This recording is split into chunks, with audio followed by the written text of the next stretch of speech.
Halo sahamania, hari ini kita akan mereview 6 perusahaan yang di request oleh teman-teman kita. Ada yang bergerak di bidang bank, ada 4 bank, lalu ada satu perusahaan rumah sakit, satu lagi perusahaan penjualan spare part kendaraan. Oh iya, ada juga yang buka Alfa Mini, jadi ada 7 perusahaan. Dari judulnya teman-teman bisa melihat juara pertama kita bergerak di sektor perbankan, dari 1 sampai ke 4 didominasi oleh bank. 1 sampai 3 ya. Coba saya lihat dulu. Yap, betul. Jadi benar ya, 6 perusahaan. Jadi 3 bank, 3 perusahaan non bank. Kenapa saya pilih bank? Karena bank itu memiliki cash yang cukup buat bayar hutang-hutangnya ya. Meskipun bukan cash ratio tapi quick ratio, karena cash yang disimpan nasabah di bank tersebut itu bukan cash perusahaan, tapi itu adalah hutang bank kepada nasabah. Tapi itu bisa dipakai untuk membayar hutangnya kepada para nasabah. Jadi karena bank itu lebih aman di sisi keuangan, jadi perusahaan-perusahaan lain yang ketiga itu seperti rumah sakit, spare part, dan juga Alfamidi itu cashnya kurang bagus. Jadi saya taruh di posisi agak belakang meskipun mungkin PR-nya lebih oke ya.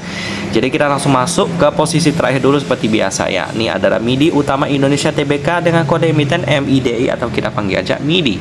Merupakan saudara daripada Alfamart. Mereka ini adalah pengelola Alfamidi Alfa yang lebih besar daripada Alfamart.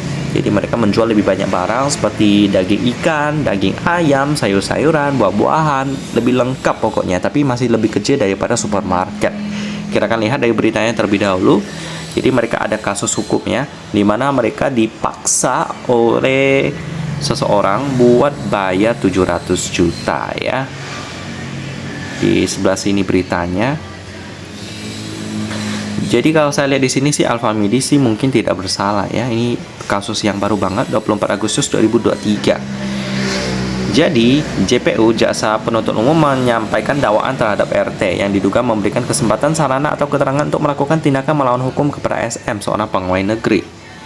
Tindakan ini diduga mencangkup memaksa PT MIDI Utama Indonesia Tbk untuk memberikan uang sejumlah 700 juta rupiah dan melakukan pembangunan gerai Anua Mart dengan janji pembagian keuntungan sebesar 5% ya. Jadi kita lihatlah, kalau di sini sih terlihat Alfamidi lah yang di sini yang dipaksa oleh tadi itu ya, RT ya.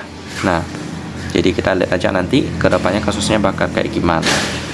Overall ya, Alfamidi ini mereka pada awal pendiriannya pada tahun 2007 ya. Jadi udah lama banget. Prospeknya bagaimana bergerak di bidang consumer goods harusnya bagus ya, apalagi mereka ini di Singkawang juga banyak banget store-nya di mana-mana, jadi harusnya bagus. Cuman MIDI ini posisi terakhir, jadi udah pasti kurang bagus sih. Kita akan lihat pemegang saham, porsi publik 16% masih aman, lalu ada Sumber Alvaria Trijaya memegang 77% juga masih aman. Coba kita lihat beritanya di sini juga masih aman ya. Jadi kita langsung masuk ke laporan keuangan daripada Alfamidi ini. Bagaimanakah laporan keuangannya? Ini dia sudah update sampai kuartal kedua tahun 2023. Kita download dulu ini ya, untuk kuartal kedua. Cashnya sih kurang bagus sih. Coba kita cek cashnya bagaimana. Di sebelah sini cashnya sebesar 321.000 untuk hutang jangka pendek itu sebesar 4,2 juta. Cashnya kurang bagus. Sekarang kita lihat pendapatannya, marginnya juga kurang bagus ya. Cuman ROE nya sih cukup bagus, berarti salesnya sangat tinggi. Salesnya 8,6 triliun dari aset 7,2 triliun. Ini baru kuartal kedua loh. Mantap banget ya dia nih ya. Baik, kita lihat PR-nya 26 kali. Dengan PBV yang juga udah cukup mahal sih, udah 6 kali lipat ya. Nggak heran sih kenapa saham ini bisa naik banget, karena memang PR-nya sangat bagus. Cuman cash-nya aja di sini yang kurang bagus sih ya. Coba kita lihat pendapatan netonya masih ada, dikurangi beban, dapat laba bruto dikurangi lagi, dapat laba usaha dikurangi dan ditambah lagi laba sebelum pajak penghasilan ya. Coba kita cek pendapatannya datang dari mana aja.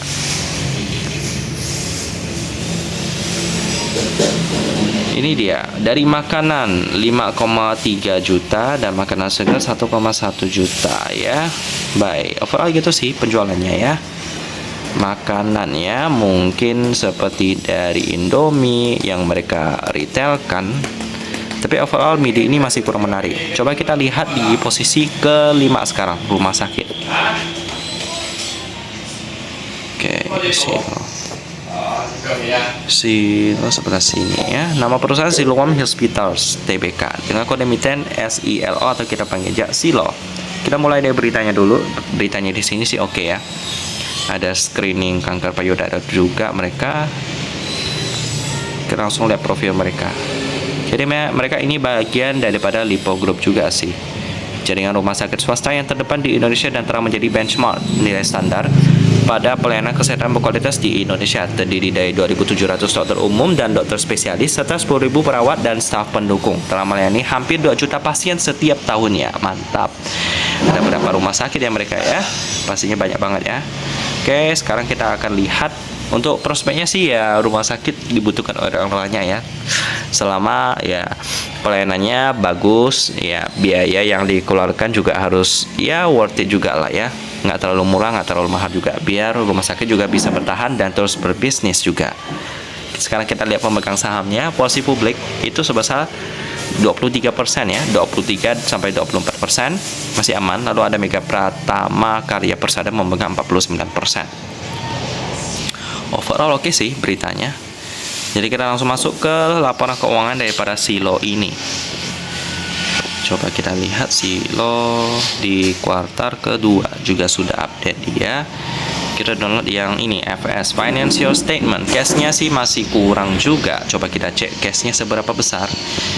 Cashnya itu sebesar 774.000. Untuk hutang jangka pendek 2,7 juta. Jadi masih lebih gede hutangnya, kurang bagus. Sekarang kita lihat marginnya. Marginnya sih operatingnya bagus. Net profit margin bentar lagi. ROE juga bagus ya. Ini PR-nya agak mahal sih. Wah, ini bukan kaleng-kaleng nih perusahaan rumah sakit ya. Karena mereka ini memiliki market cap 25 triliun, jadi pasti market kesehatan juga gede banget sih. Marginnya juga cukup tebal di sini ya. Jadi pendapatannya dari spesialis 1,1 juta, jadi dari non spesialis lebih gede. Ini mungkin dokter umum ya. Itu sebesar 4 juta di sini. Dikurangi beban, dapat laba bruto, dikurangi lagi beban, dapat laba usaha, dikurangi lagi dapat laba sebelum pajak. Oke, jadi spesialis dan non spesialis. Coba kita lihat ya. Oh, cuman 2 doang nih. Oke, overall ya gitu ya dari Silo ya. Kalau ditanya apakah menarik, masih belum. Coba kita lihat di posisi ke-3 sekarang. Ini penjualan spare part dia. Kita lihat nama perusahaan Astra Autopass dengan kode emiten AUTO atau kita panggil aja Auto. Dari beritanya sih juga masih aman. Kita langsung masuk ke laporan tentang profilnya aja dulu sih ya. Jadi mereka ini grup perusahaan komponen otomotif terbesar dan terkemuka di Indonesia yang memproduksi dan mendistribusikan beraneka ragam suku cadang kendaraan bermotor roda 2 dan roda 4 ya. Ini sangat banyak toko-tokonya di Singkawang juga jual-jual spare part, itu semuanya udah pada kaya-kaya juga ya karena mendapat banyak keuntungan dari penjualan spare part juga. Apalagi Astra Autopass ini memberikan bonus yang cukup luar biasa bagi toko yang mencapai target. Ada yang sampai dikasih mobil juga ya, saya dengar dari teman saya, luar biasa. Karena pasar kendaraan juga gede banget. Kita semuanya butuh kendaraan. Sekarang prospeknya bagus. Sekarang kita lihat pemegang saham, porsi masyarakatnya 19% masih aman. Lalu ada Astra International Auto. Ya, ini induknya. Dari beritanya sih amannya. Induknya juga jual kendaraan juga. Jadi anak perusahaannya jual spare part, induknya jual kendaraan. Saling menguntungkan. Oke, dari pemegang saham aman. Sekarang kita lihat laporan keuangan daripada Auto ini yang seharusnya sih cukup bagus, cuman keuangannya masih kurang sehat. Di kuartal kedua sudah laporkan. Coba kita cek. Ini RK, laporan keuangan. Coba kita bandingkan yang RT Bisnis punya. Cashnya itu sebesar 2,6 juta, untuk hutang jangka pendek 4,9 juta ya. Jadi masih sisa setengah lagi buat bisa bayar hutang pakai cash. Marginnya kurang bagus sih. Ya memang yang jual spare part ini sih lebih bukan ke margin sih, tapi lebih ke kuantitasnya. Jadi mereka itu penjualannya bisa tinggi banget ya. Di sini ROE-nya juga bagus 13%, salesnya itu sebesar 9,3 triliun. Ya marginnya tipis, tetap aja saya kurang suka sih ya. Meskipun bisnisnya ya kuantitasnya banyak pun kalau margin tipis rasanya agak berbahaya kalau harga bahan baku pada naik. Coba kita lihat pendapatan bersihnya, dikurangi beban, dapat bruto, dikurangi lagi dapat laba sebelum pajak penghasilan. Kita lihat pendapatannya datang dari mana. Apakah ada dikasih tahu spare part mana yang paling laku? Pendapatan bersih, ini dia. Dari penjualan lokal sih, nggak dikasih tahu jual apa ya. Oke, overall gitu sih nggak ada dikasih tahu jual apa, tapi paling spare part lah. Pairnya sih 9,4 kali, masih kurang menarik bagi saya, jadi kita skip. Kita langsung masuk ke posisi ke sekarang yang ketiga sekarang ya. Coba kita lihat, ini udah masuk Lana Bank, jadi harusnya case-nya udah bagus. Bank Mandiri, kita mulai dari beritanya terlebih dahulu, aman-aman aja pastinya ya, nggak ada berita buruk. Coba kita sekarang lihat profilnya. Jadi mereka didirikan pada saat terjadi yang namanya krisis keuangan, krisis ekonomi, krisis politik di tahun 98 ya. Jadi mereka dilebur dari 4 bank pemerintah, itu Bank Bumi Daya, Bank Dagang Negara, Bank Ekspor Impor Indonesia, Bank Pembangunan Indonesia. Oke, overall gitu sih. Prospek bank bagaimana? Bagus dong ya. Sekarang kita lihat pemegang sahamnya. Polisi publik itu sebesar 39%, masih aman. Lalu ada negara Republik Indonesia memegang 52%. Dari beritanya juga baik-baik saja. Kita langsung masuk ke laporan keuangan daripada BMRI ini. Di kuartal kedua pastinya udah update mereka. Kita download di RKFS ya. Laporan keuangan financial statement BMRI. Quick ratio bagus, jadi kita langsung masuk ke margin, bagus juga, ROE juga bagus, pairnya 10 kali. Ini udah mahal sih ya, karena ini saham yang cukup bagus juga, cukup stabil. Jadi nggak heran kenapa mereka bisa sangat meningkat harga sahamnya ya. Oke, untuk pendapatannya itu sebelah ini nih, pendapatan bunga dan lain-lainnya. Overall masih belum cukup memuaskan. Sekarang kita lihat di posisi kedua. Ini udah pasti memuaskan ya, karena bisa memasuki watchlist standar saya lah, BJTM ini ya, Bank Jatim. Coba kita lihat dari beritanya sih, aman-aman aja. Kita langsung masuk ke profilnya. Ya, nggak terlalu banyak juga sih ya, overall ya bank lah pastinya ya. Didirikan pada tanggal 17 Agustus tahun 61, pas peringatan kemerdekaan Indonesia. Kita lihat pemegang sahamnya. Polisi publik itu 20%, masih aman. Lalu ada Pemda tingkat 1 Provinsi Jawa Timur memegang 51%. Dari beritanya juga aman-aman aja. Kita masuk ke laporan keuangan. Di posisi kedua kita BJTM yang salah dua daripada video kali ini yang bisa memenuhi ekspektasi saya masuk watchlist standar. Coba kita lihat. Kita langsung masuk ke marginnya, bagus, ROE juga bagus ya, pairnya ya lumayan lah, 6,8 kali ya. Oke. Ya, pendapatan pasti pendapatan dari bunga sih, nggak usah dilihat terlalu banyak. Jadi BJTM bolehlah kalau mau diinvestasikan ya. Jadi cuma BJTM dan BJBR yang menarik di video kali ini. Sekarang kita lihat saudaranya BJBR, Bank BJB. Beritanya sih aman.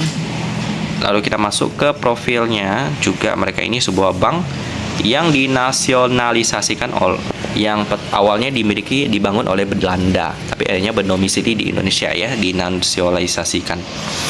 Oke, prospek bank bagus. Sekarang kita lihat pemegang saham. Polisi publik 24% aman. Lalu ada Pemda Provinsi Jawa Barat 38%. Dari beritanya juga aman. Sekarang kita masuk ke laporan keuangannya yang sudah update sampai kuartal kedua 2023. Coba kita cek sama-sama, lalu kita download, kita cek quick ratio-nya sih udah aman. Sekarang kita cek margin bagus, ROE juga bagus, pairnya lebih oke, 6,7. Beda-beda tipis lah daripada BJTM, jadi nggak akan salah lah kalau kita split dana kita kedua bank ini, aman-aman aja ya, pendapatan bunga, pendapatan syariah dan lain-lain. Overall gitu aja sih, semoga bisa membantu teman-teman dari ke-6 perusahaan ini. Yang menarik dan bisa masuk watchlist standar itu BJTM dan BJBR, sisanya sih masih belum terlalu menarik ya. Jadi semoga bisa membantu. Saya tutup dan kita ketemu lagi di video selanjutnya.